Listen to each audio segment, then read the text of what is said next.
मनुष्य जाति का भविष्य क्या है? बहुत सारे लोगों को भविष्य अंधकार में लगता है। जैसे जो लोग पर्यावरण की गड़बड़ से बहुत ऑब्सेस्ड हो जाते हैं और हमारे जो और सिस्टम्स हैं, लड़ाइयाँ चल रही हैं अ, देशों के बीच इकोनॉमिक लड़ाई है, धर्म भी लड़ाई का कारण बन जाता है और सारी दुनिया में जो इंडस्ट्रियलाइज़ेशन बढ़ता जा रहा है, मशीनें बढ़ती जा रही हैं। आजकल एआई की भी चर्चा होने लगी है कि एआई अब बहुत सारी जॉब्स को ख़त्म कर देगा इत्यादि। और ये पर्यावरण वाले बोलते हैं कि ये ग्लोबल वार्मिंग हो रही है इत्यादि। तो प्रॉब्लम क्या है अभी कि हम बहुत ज़्यादा डिपेंड हो गए कि साइंस क्या कह रही है और साइंटिफिक तरीके से आपने जो स्टडी की पर्यावरण की, तो वो क्या कह रहा है और कुछ चीज़ें हमें सीधे दिख ही रही हैं। रोज़-रोज़ लड़ाइयाँ हो रही हैं और इकोनॉमिक डिस्पैरिटी है, भूख है, पानी नहीं मिल रहा है स्वच्छ बहुत सारे लोगों को, बीमारियों से तरह-तरह की बीमारियों से लोग मर रहे हैं और ये अत्याचार हो रहे हैं और क्राइम हो रहे हैं जगह-जगह। तो दुनिया की ये जो हालत है और हम कह रहे हैं कि भई हम 21वीं शताब्दी में हैं और इंसान बहुत इंटेलिजेंट प्राणी है और हमारा विज्ञान बहुत आगे बढ़ भी गया, ये भी बात सही है। लेकिन जो समाज जिस तरीके से चल रहा है और जो प्रॉब्लम्स दिखाई दे रही हैं और ऐसा भी लगता है कि बहुत बड़ा कोई खतरा है आगे। तो फिर इंसानियत का भविष्य क्या है? हम लोग पहले तो कितना टाइम जिएँगे? ग्लोबल वार्मिंग हो रहा है, उथल-पुथल होगी, क्या विध्वंस हो जाएगा? ये सभ्यता समाप्त हो जाएगी? और तब कुछ लोगों क्या है कि भई उसको बचाएँ कैसे? तो अपने स्तर पे जो कर सकते हैं वो कीजिए। लेकिन उसमें ज़्यादातर लोग यही बात करते हैं कि भई प्लास्टिक को रिसाइकिल कीजिए, गाड़ियों का ये जैसे कार वगैरह का फालतू इस्तेमाल मत कीजिए और इस तरीके की चीज़ें, कि इससे पर्यावरण को थोड़ा मदद मिलेगी ठीक होने में। और बहुत से लोग हैं वो वीगन बन रहे हैं कि भई उससे भी पर्यावरण को फ़ायदा होगा इत्यादि। ये सब तो ठीक है, लेकिन एक दूसरा पक्ष है जो हमें भूलना नहीं चाहिए कि ये सब का सब बेस्ड है ग्रॉस मैटर पे, जिसको डेविड बोह्म कहते हैं। 2 प्रकार का मैटर मान सकते हैं फिलहाल हम। एक तो ये है ग्रॉस मैटर, डेविड बोह्म बोलते हैं या कोई और बोलता है मुझे याद नहीं, लेकिन एक सटल मैटर। सटल मैटर का मतलब है जैसे योगानंद जी बोलते हैं कि दूसरे जगत हैं जो ईथर से बने हैं अ, और एस्ट्रल वर्ल्ड्स और वहाँ दूसरा पदार्थ है और उस पदार्थ से अगर हम वहाँ पहुँच गए, इतनी काबिलियत आ गई तो हम उससे कुछ भी बना सकते हैं। और वो जो एस्ट्रल वर्ल्ड्स हैं, वो दूर नहीं है, बल्कि इसी पृथ्वी के साथ इंटरकनेक्टेड हैं, इन्वेलप्ड हैं एक तरीके से, यहीं हैं। जहाँ हम हैं, वहाँ पता नहीं कितने जगत और भी हैं, उनको डिमेंशंस कह लो, उनको नए लोक कह लो, जैसे हमारे वेदों में भी है ना कि और भी लोक हैं, बुद्धिज़्म में भी ये मानते हैं, और भी लोक हैं तो बाहर की डिस्टेंस में नहीं है वो। उसको आप बाहर से नापना शुरू कर दो कि जी कितना प्रकाश वर्ष दूर हैं, वो तो आप बाहर के ब्रह्मांड की बात कर रहे हो, इससे उनका कोई लेना-देना नहीं। इसको वो प्रभावित करते हैं, लेकिन इसकी मदद से आप कुछ नहीं पता कर सकते। अगर वो सत्य है और उसमें तो और बहुत सारी चीज़ें आती हैं क्या सोल होती है? क्या रीइन्कार्नेशन होता है, पुनर्जन्म होता है। अ, ये वाइब्रेशन का की दुनिया क्या है, मटेरियल वाइब्रेशन नहीं, इलेक्ट्रोमैग्नेटिक तरंगें, रेडियो वेव्स इनकी बात नहीं कर रहे हैं। ये तो इस मैटर की प्रॉपर्टी है। लेकिन इसके अलावा दूसरी बात कि हम और चीज़ों को भूल ही जाते हैं। भई ये पृथ्वी टिकी है सूरज के कारण और सूरज टिका है पूरे ब्रह्मांड के कारण। मतलब ये जो पृथ्वी है पूरे ब्रह्मांड से जुड़ी है, उसका एक अंग है। तो इसी के बारे में मत सोचिए। आप जो कर सकते हैं वो तो कीजिए। वो जो सारी अच्छी बातें पर्यावरण वाले करते हैं ना, वो तो वैलिड है, करना चाहिए। कि भई चीज़ों का कंज़म्पशन कम हो, इंडस्ट्रियलाइज़ेशन कम हो, इत्यादि, इत्यादि। और विज्ञान से ज कुछ लोगों की उम्मीद है कि विज्ञान हमें बचा सकता है, ऐसी टेक्नोलॉजी पैदा कर सकता है कि फिर प्रदूषण ना हो। मेरा मानना है ऐसी टेक्नोलॉजी है हमारे प्लैनेट पे। ऐसे ऐसे व्हीकल्स हैं, ऐसे यंत्र हैं जो इस ईंधन से नहीं चलते, जिनको अ, केमिकल्स की ज़रूरत नहीं है। पेट्रोलियम बेस्ड जितनी चीज़ें हैं, उनकी ज़रूरत नहीं है। और ये जो इलेक्ट्रिसिटी बेस्ड हैं, हो सकता है कि इनकी भी ज़रूरत ना हो, कुछ और भी शक्तियाँ हैं। जैसे ग्रेविटेशन एक शक्ति है और ग्रेविटेशन के अगेंस्ट अगर कोई मशीन जा सके, जिसको एंटी ग्रेविटी कहते हैं, कह सकते हैं, तो पता नहीं क्या-क्या है। मतलब हमारा विज्ञान धीरे-धीरे उस तरफ बढ़ सकता है। एक निकोला टेस्ला हुए थे, बहुत बड़े वैज्ञानिक, कहते हैं कि जो स्मार्टफ़ोन है, ये उनकी देन है। वो तो मर गए थे 40 में 40s में, लेकिन उन्होंने ये सारे सूत्र दे दिए थे, जिसके बेसिस पे शायद इंटरनेट बना और ये स्मार्टफ़ोन बना। और वो कहते थे कि एनर्जी की समस्या सॉल्व की जा सकती है पूरे प्लैनेट की। और उनके सूत्र हैं कहीं-कहीं किसी-किसी के पास और उस पे काम भी कर रहे होंगे। तो मेरा तो ये मानना है कि हम इस समय बहुत उथल-पुथल के दौर से गुज़र रहे हैं, जिसमें बहुत ज़्यादा प्रोग्रेस भी हो रही है, बहुत नई-नई चीज़ें बन चुकी हैं, अभी ओपन नहीं हुई। और दूसरी ओर ये विकृतियाँ तो हैं जो हमें दिख रही हैं। विकृतियाँ हमेशा रहती थी, लेकिन उनका प्रचार नहीं होता था इतना। अभी जो मीडिया है, उसके कारण हमें सब पता चल जाता है। तो लगता है कि ये बहुत बड़ा है।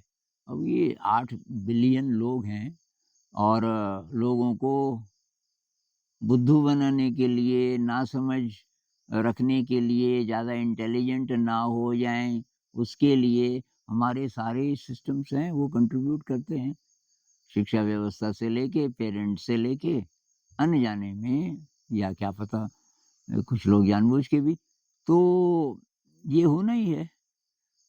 आदमी की जो असली इंटेलिजेंस है वो तो बहुत कम लोगों को अवेलेबल है। बाकी 20-25 साल तक ज़्यादातर लोग एकदम लिमिटेड हो जाते हैं। क्रिएटिविटी खत्म हो जाती है। एक सर्वे किसी वैज्ञानिक ने किया था, नासा का कोई वैज्ञानिक, जब वो चाँद पे गए थे ना, अमेरिका वाले, तो उस रिसर्च से वो आदमी जुड़ा था और उसको हैरानी हुई कि क्रिएटिव लोग बहुत कम हैं। वो क्रिएटिव वैज्ञानिकों को ढूँढ रहे थे, तो बहुत कम मिले। तो उसने एक सर्वे किया बहुत बड़ा, उससे पता चला कि बच्चे की 5 साल से छोटे बच्चे की क्रिएटिविटी 98% होती है और धीरे-धीरे वो कम होते जाते। उसने उन्हीं लोगों का फिर सर्वे किया जो 10 साल के हो गए थे, 15 के हो गए थे, 20 के हो गए थे और फिर उसने एडल्ट्स का किया 25 साल और उससे ऊपर। तो क्रिएटिविटी 2 ही प्रतिशत रह जाती है। तो 2% क्रिएटिविटी वाले 8 बिलियन लोग, उनमें से कुछ-कुछ होंगे क्रिएटिव, पर ज़्यादातर तो जो एडल्ट्स की मैं बात कर रहा हूँ और बल्कि तो 5 साल से बड़े लोगों की बात कर रहा हूँ। वो जो 98 का जो आंकड़ा है, वो तो 5 साल से छोटे वालों का है। लेकिन सत्ता तो एडल्ट्स के हाथ में है और वो क्रिएटिव है नहीं। और हमारे स्ट्रक्चर्स ऐसे हैं कि उसमें क्रिएटिविटी की बहुत कम गुंजाइश है। उसमें दिल की ज़रूरत है, विवेक की ज़रूरत है। जैसे लड़ाइयाँ रुक जाएँ, हम अपने पड़ोसी देशों के साथ मित्रता से भई क्यों नहीं रह सकते? इतना आसान है मित्रता से रहना। और ये लड़ाइयाँ और ये बैर को मेंटेन करना इतना मुश्किल है। ये बात क्यों नहीं समझ आती सरकारों को? लेकिन वही बात कि छुप गया, उनका जो विवेक है, वो 2 ही प्रतिशत बचा है। क्योंकि क्रिएटिविटी के लिए सब चाहिए ना, दिल चाहिए, विवेक चाहिए, बुद्धि चाहिए। तो मैं तो इसको सिकनेस मानता हूँ टेम्परेरी। जैसे कोई भी ऑर्गेनिज़्म है, बीच-बीच में वो सिकनेस से गुज़रेगा। हमारी ज़िंदगी में बहुत बार ऐसे मौके आए होंगे कि जब हम बीमार रहे, बीमारी किसी को छोटी, किसी को बड़ी। तो इस समय हमारी हमको अपनी दुनिया में जो-जो बीमारियाँ नज़र आ रही हैं, वो एक फ़ेज़ है और उसके बाद पृथ्वी फिर हेल्दी हो जाएगी। और मनुष्य जाति।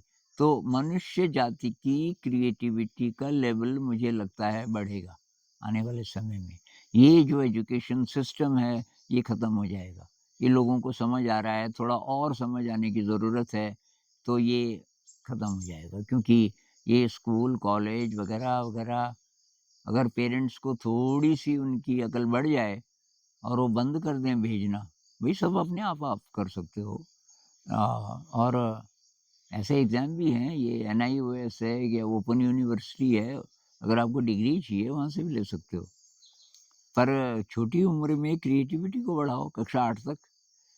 और ये प्राइवेट स्कूल्स जितने हैं, तो कक्षा 8 तक तो आपके हाथ में है ना बच्चे अगर स्कूल ट्रांसफ़ॉर्म हो जाएँ, वहाँ क्रिएटिविटी को आप भई हमने तो सब सिलेबस एक तरफ रख दिया। हमने कहा भई हम जो बच्चे के लिए अच्छा है वही करेंगे। हम नहीं मानते ये सिलेबस, उसमें कोई अच्छी चीज़ है वो ले लेंगे। लेकिन मैं तो ऑप्टिमिस्टिक हूँ। मुझे ये लगता है आने वाले समय में मेरी लाइफ़ टाइम में तो मुश्किल है, लेकिन जो लोग अभी 25-30 साल के हैं, 40 साल के भी हैं, उनकी लाइफ़ टाइम में ज़रूर या तो चेंजेज़ बड़े-बड़े आ चुके होंगे या बिल्कुल क्लियर लगने लगेगा कि अब ऐसा होने वाला है। अब ये जो लोग कहते हैं कि बड़ी उथल-पुथल होगी, वो तो होगी शायद। क्योंकि अब ये जो ग्लोबल वार्मिंग बोल रहे हैं, आइस कैप्स मेल्ट होंगी, इससे हो चाहे और तरीके से हो, तो कोई मैसिव उथल-पुथल का संकेत तो है। वो होता ही है, वो होना भी चाहिए क्योंकि जब नया होगा तो पुराना ज़रा गड़बड़ाएगा ना तब इंसान को अक्ल आती है। भई जब विश्व युद्ध हो गया दूसरा वाला भी और ये बम गिराए गए हिरोशिमा, नागासाकी में तो उससे बहुत ज़्यादा अकल आई। पूरी दुनिया को अभी तक तृतीय विश्व युद्ध क्यों नहीं हुआ? भई उनके पास तो बहुत लिमिटेड था ना, वो बम नया-नया बना था। अभी तो पता नहीं कितने देशों के पास ये हैं अ, ऐसे वाले खतरनाक हथियार हैं। तो हुआ क्यों नहीं तृतीय विश्व युद्ध? तो इसका मतलब है कि इंसान की थोड़ा-सा बुद्धि तो बढ़ी इस बीच, जिसमें ये सब शामिल हैं बड़े-बड़े मजबूरी से कह लो। बुद्धि अगर नहीं भी बढ़ी तो कुछ और भी कारण हो सकते हैं। तो एक ये, दूसरी बात भई हम अकेले नहीं हैं। ये जो दूसरा वाला पक्ष है उसको मत भूलिए। जब हम पर्यावरण की बात करते हैं, टेक्नोलॉजी की बात करते हैं, तो हमें ये भी याद रखना चाहिए भई दूसरे डायमेंशन्स हैं। हम किस आधार पे कह सकते हैं कि नहीं है? तो अगर दूसरे डायमेंशन्स हैं जिसकी बात संत लोग करते हैं, तो वो इसमें इन्वेलप्ड हैं और वो इससे हायर इंटेलिजेंस वाले हैं और उनका कंसर्न है इस पृथ्वी से। भई ये जो ध्यान में ना मेडिटेशन में कुछ शक्तियाँ आ जाती हैं, इंसान के अंदर वो कहाँ से आती हैं? इसका मतलब है कि हायर इंटेलिजेंस का कोई फ़ील्ड है, फ़ील्ड कह लीजिए विज्ञान की भाषा भाषा में जो एक्सेसिबल है। वहाँ जाने के लिए हमें अ अपने ब्रेन को सुव्यवस्थित करना होगा, जो कि होगा क्रिएटिविटी से, मेडिटेशन से, और फिर वो जो और रेल्म्स हैं, हायर रेल्म्स हैं, वो ईज़िली एक्सेसिबल होने लगेंगे। ऐसा ज़्यादा लोग करेंगे, तो फिर चेंज उतना फ़ास्ट होगा, क्योंकि वो हमारे ही थ्रू आएगा चेंज तो। अपने आप कोई कोई भी मतलब देवी-देवता हों, बड़ी से बड़ी शक्तियाँ हों, वो हमारे ही द्वारा, हमारी ही एनर्जी को बदल कर कुछ करवा सकते हैं। और डायरेक्टली कोई किसी के लिए कुछ नहीं कर सकता, उसको दखल भी एक तरीके से मान सकते हैं। ये जो हायर बीइंग्स हैं, उसको दखल मानते हैं कि भाई कोई मरना ही चाह रहा है, तो उसको हिंट देंगे, अगर अगर ऐसा लगे कि वो मान सकता है, हिंट देंगे। अब हिंट को भी नहीं मानता, तो तब वो ज़बरदस्ती नहीं बचाएँगे उसको। तो मुझे लगता है कि हमारी काबिलियत बढ़ रही है। इंसानियत धीरे-धीरे उस तरफ जा रही है कि ज़्यादा से ज़्यादा लोग जाग रहे हैं। ज़्यादा से ज़्यादा लोग हायर इंटेलिजेंस को एक्सेस कर पा रहे हैं या उधर जा रहे हैं, और फिर नए सिस्टम्स बनेंगे, नए प्रकार की टेक्नोलॉजी बनेगी, जो न तो प्रदूषण करेगी और न वो ये जो फॉसिल फ्यूल्स हैं या पेट्रोलियम वगैरह, ये सारी चीज़ें इस पर डिपेंड नहीं होंगी। और बस अगर ऐसा हो जाए और इंसान को समझ आ जाए कि भाई चीज़ें इकट्ठी नहीं करनी, ये इतना ज़्यादा लालच की ज़रूरत नहीं है, फिर सारी चीज़ें एक साथ होंगी ना। भाई मेडिटेशन में लोग जब गहरे जाना शुरू करते हैं, तो उनका लालच इत्यादि खुद ही खत्म खत्म होने लगता है, क्योंकि उसमें और चीज़ें आती हैं ना, शील आता है, पारमिताएँ आती हैं, और समझ आ जाता है इनका अभ्यास क्यों ज़रूरी है, क्यों ये मेडिटेशन में सहायक है। तो ये बढ़ता जा रहा है, और मैं अपने व्यूअर्स में देख रहा हूँ ना, भाई क्यों लोग इंटरेस्टेड हैं। अब जैसे मैं बोल रहा हूँ बिल्कुल गाँव के सीधे-साधे आदमी की तरह, मैं हूँ भी गाँव का ही। तो ये ये बातें उनको अच्छी लग रही हैं। क्यों लग रही हैं? क्योंकि आध्यात्म का टेस्ट है उनको। आध्यात्म का टेस्ट जिसको आ जाए, वो फिर बाहर-बाहर की चीज़ों में इंटरेस्टेड नहीं होता।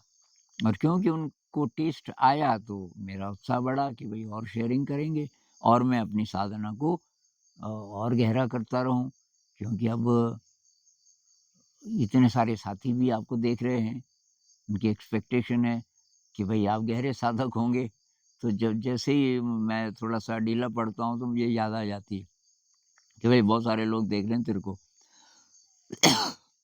तो भई मैं तो आशावादी हूँ, और आशावादी होने से आपके अच्छे न्यूरॉन्स भी बनते हैं ब्रेन में। मतलब 2 चॉइसेस हैं, आप निराशावादी बन सकते हैं, तो आपका ब्रेन और डिसऑर्डर्ड होगा, और आप और डरेंगे, और भविष्य आपको अंधकार में नज़र आएगा, आपकी ज़िंदगी नीरस होने लगेगी, आपकी क्रिएटिविटी कम होने लगेगी। अगर आप आशावादी हैं, आशावादी का मतलब अंधविश्वासी नहीं, यू आर ओपन कि कुछ नया हो सकता है, पता नहीं क्या-क्या है। भई विज्ञान हमें यही तो बोल रही है कि बहुत कुछ नया है, नए ढंग से सोचो। आप इमेजिन करो कि आज से 60-70 साल पहले कुछ वैज्ञानिक बैठे हैं, और उनको ये काम दिया गया है कि भाई फास्टेस्ट भारत से अमेरिका संदेश भेजना हो, फास्टेस्ट तरीका क्या है? और वो 4-5 जितने हैं, वो सोच रहे हैं कि फास्टेस्ट एरोप्लेन कितना फास्ट चल सकता है। और फिर वो अपने-अपने वो लेकर के आए, कुछ दिन से उस पे काम कर रहे हैं। एक कहता है कि 12 घंटे हो सकता है, एक ऐसा प्लेन बन सकता है जो 12 घंटे में वहाँ पहुँच जाए। अब एक नया वैज्ञानिक उनके साथ आता है और मुस्कुराता है। वो कहते हैं, "भई तू मुस्कुरा क्यों रहा है?" वो कहता है, "ऐसा भी हो सकता है कि आपका मैसेज इंस्टेंटली पहुँच जाए, 1 ही सेकंड में, यहाँ से वहाँ।" सारे उसमें हँसते हैं, "ये कैसे हो सकता है?" वो कहता है जिस तरीके से रेडियो में आती है ना आवाज़, रेडियो काफ़ी पहले बन गया था, कि रेडियो में आवाज़ आती है, तो वो कैसे आती है? तो ये जो इंटरनेट बना ना, जिन लोगों का और जो पहला इंसान रहा होगा जिसके दिमाग में ये बात आई कि यार ये इलेक्ट्रोमैग्नेटिक वेव्स हैं, इसमें क्या-क्या ट्रैवल कर सकता है। और फिर ये इंटरनेट का आइडिया जो उसका आया, एक तो कम्युनिकेशन दूर कहीं भी, अब केवल एक जगह नहीं, इंटरनेट क्या कमाल की चीज़ है, अगर आप ज़रा सोचो, ये वीडियो मैं अभी अपलोड करूँगा, तो ये पूरी दुनिया में अवेलेबल है। मतलब ये मेरे लिए तो भाई बहुत बड़ा सरप्राइज़ है कि एक साथ सब जगह, मान लीजिए कि 1,00,000 लोग एक साथ अपना कंप्यूटर खोलें और ये वीडियो अवेलेबल है। 1,00,000 जगह इस प्लैनेट पे कहीं भी वो हों, इसका मतलब ये जो वीडियो है और जितने भी वीडियोज़ हैं, हर समय, हर जगह इन तरंगों में हैं और वो प्रकाश की गति से चलते हैं। मतलब यहाँ से कहीं भी जाने में लगभग हम बोल सकते हैं कि इंस्टेंटली 1 आध सेकंड लगेगा। ये बहुत बड़ा चमत्कार है। तो अब देखो, पहले वो सोच रहे थे 12 घंटे लगेंगे क्योंकि वो एरोप्लेन की बात कर रहे थे। अगर वही टेक्नोलॉज़ी होती हमारे पास तो हम कहाँ होते? इंटरनेट तो होता ही नहीं। अब आप स्मार्टफ़ोन से देखो आप कितना काम करते हैं। किसी की पेमेंट करनी हो आप जीपे कर देते हैं। बस थोड़ा-सा उसमें टाइप करके बटन दबाओ और वहाँ पहुँच जाता है वो पैसा। ये सारे सिस्टम संभव हुए क्योंकि किसी इंसान के दिमाग में ये आइडिया आया, क्या इलेक्ट्रोमैग्नेटिक तरंगों से मैसेज भेजे जा सकते हैं और बस उस पे काम शुरू हुआ। बहुत लोगों का दिमाग लगा होगा उसके बाद, लेकिन पहली बार जिसको ये आया, कहाँ से आया? तो ये क्रिएटिविटी है। नया आइडिया उसके दिमाग में आता है, जो पहले से थोड़ा क्रिएटिव होता है। क्रिएटिव का मतलब नई दिशा में सोचना, नई दिशा में देखना। इस पे थोड़ा-सा मनन कीजिए। नमस्कार।